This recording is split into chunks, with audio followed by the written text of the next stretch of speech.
So it would seem like the video game publisher EA, Electronic Arts, has learned a lot over the years and is actually taking a step that appears to be in the right direction in regards to how they're handling their game releases and how they're handling their games to begin with. They've gotten a lot of grief over the years. They've gotten a lot of grief over the years for a lot of bad decisions that have been made and games that have been ruined, a seeming focus on like microtransactions a lot of times.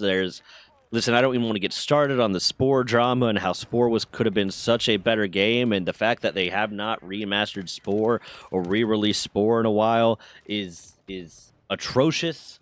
And there's just like I had to pull up a list.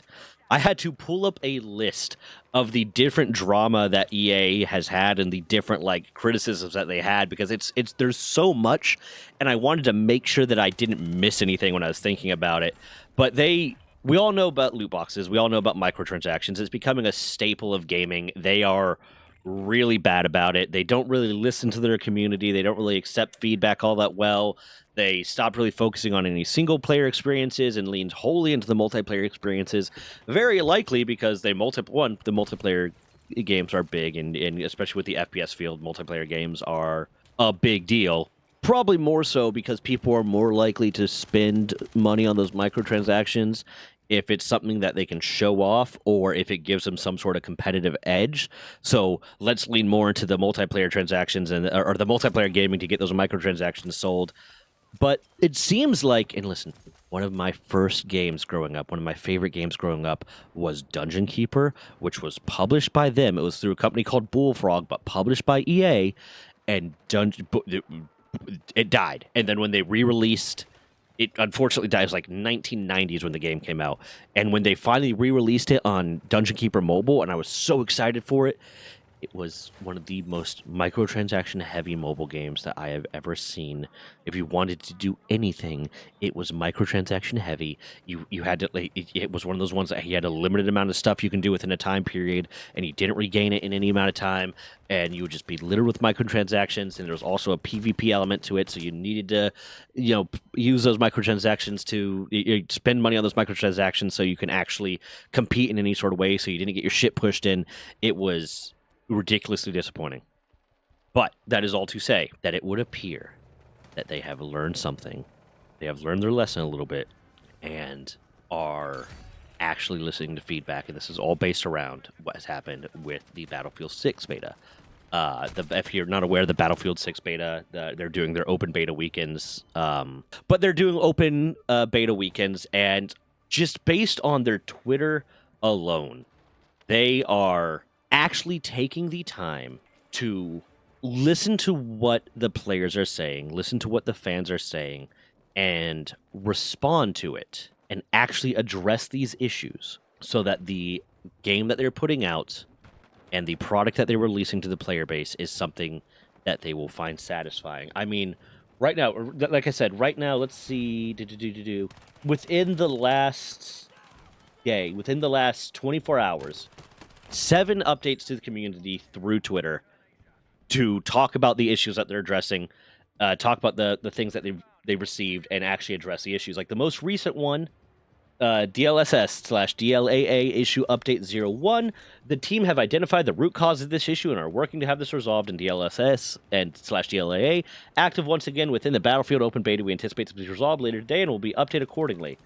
Like that is such good customer service, because they could, like, in my mind, that's such a good way to show the community that you actually care about what they are what they are complaining about. Because they, within the last 24 hours, 7 individual Twitter updates saying, hey, there's this issue and we're fixing it. We're working to fix it. Don't worry. We recognize that we have it. Your complaints have been heard.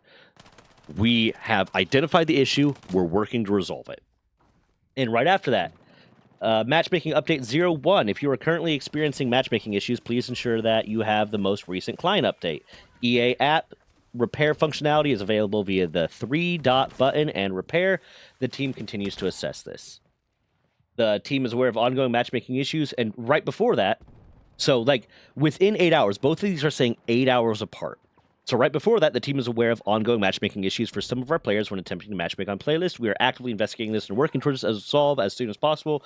Hang tight while we dig into this. The team is aware of reports regarding DLSS. Like they're responding in real time. They are responding in real time to their players in a way that I don't think you can often anticipate from a lot of these AAA companies. This is the kind of stuff. This is the kind of community engagement that you more expect. Like at least me personally have come to expect this sort of stuff more from like indie studios, from small studios, not from these big AAA studios. They don't respond in real time all the time, or at least not as like actively. It seems like, but they're and especially not EA, but they are making the effort to show that they actually care. Now, will this actually hold through?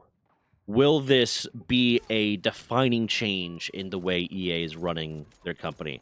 Are they going to get rid of the microtransactions? Are they going to continue this level of active response to their community? Are they going to actually show that they give a damn after the game has reached like its peak selling period, after the game is officially launched out of beta, has made all of its first round of sales, and has pretty much made its money back and made its investors a little bit of profit? Are they going to continue caring about this? That is yet to be seen, but I think this is a very, very good sign of what's to come. I think this is a very good sign of them showing that they are taking active steps to improve both in their community relations and in the way they're handling the issues that they have.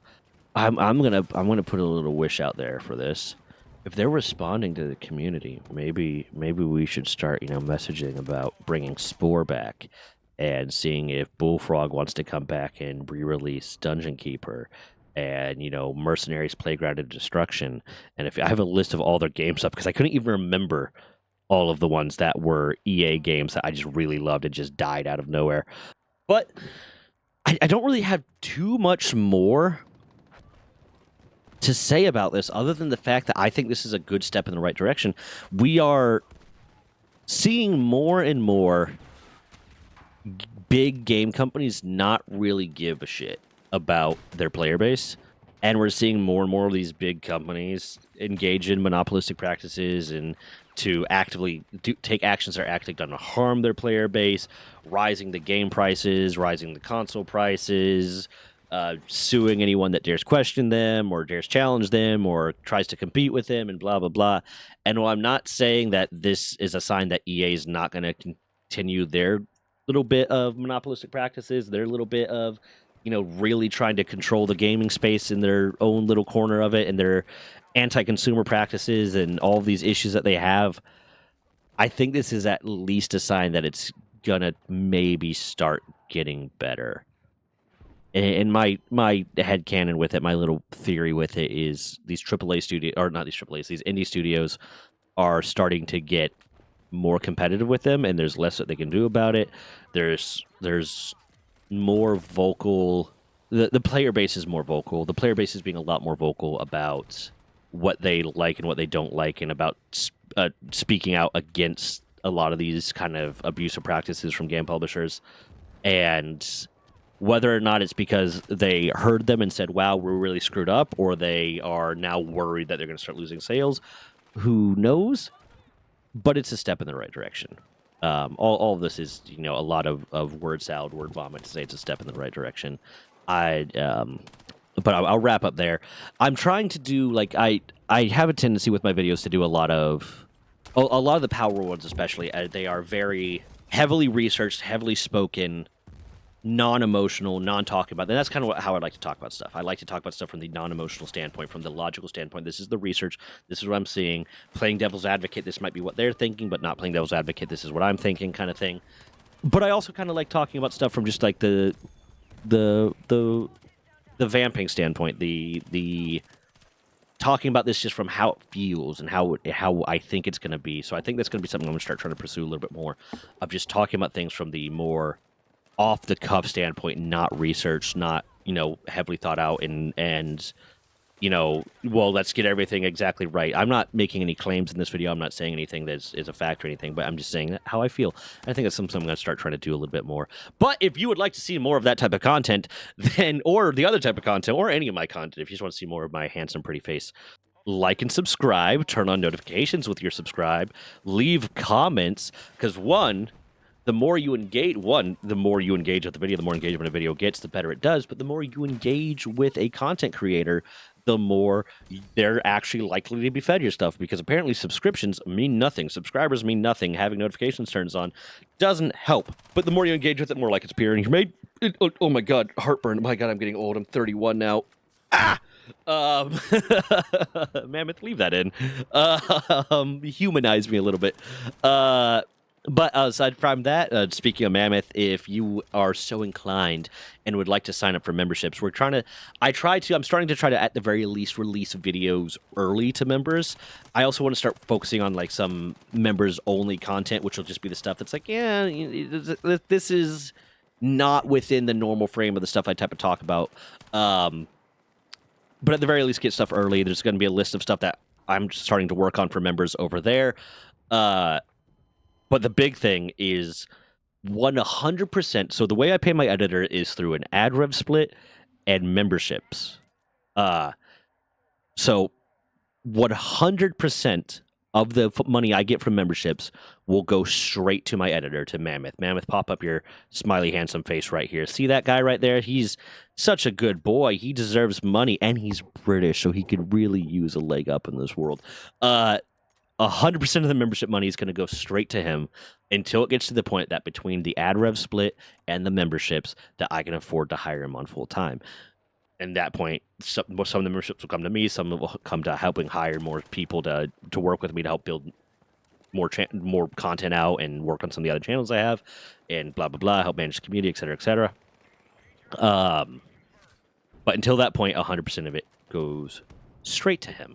And if I can get him on full time, that means we can put out more content more consistently, more research content, more off the cuff content, and just a lot more stuff to put out there because we'll have more time to work on it.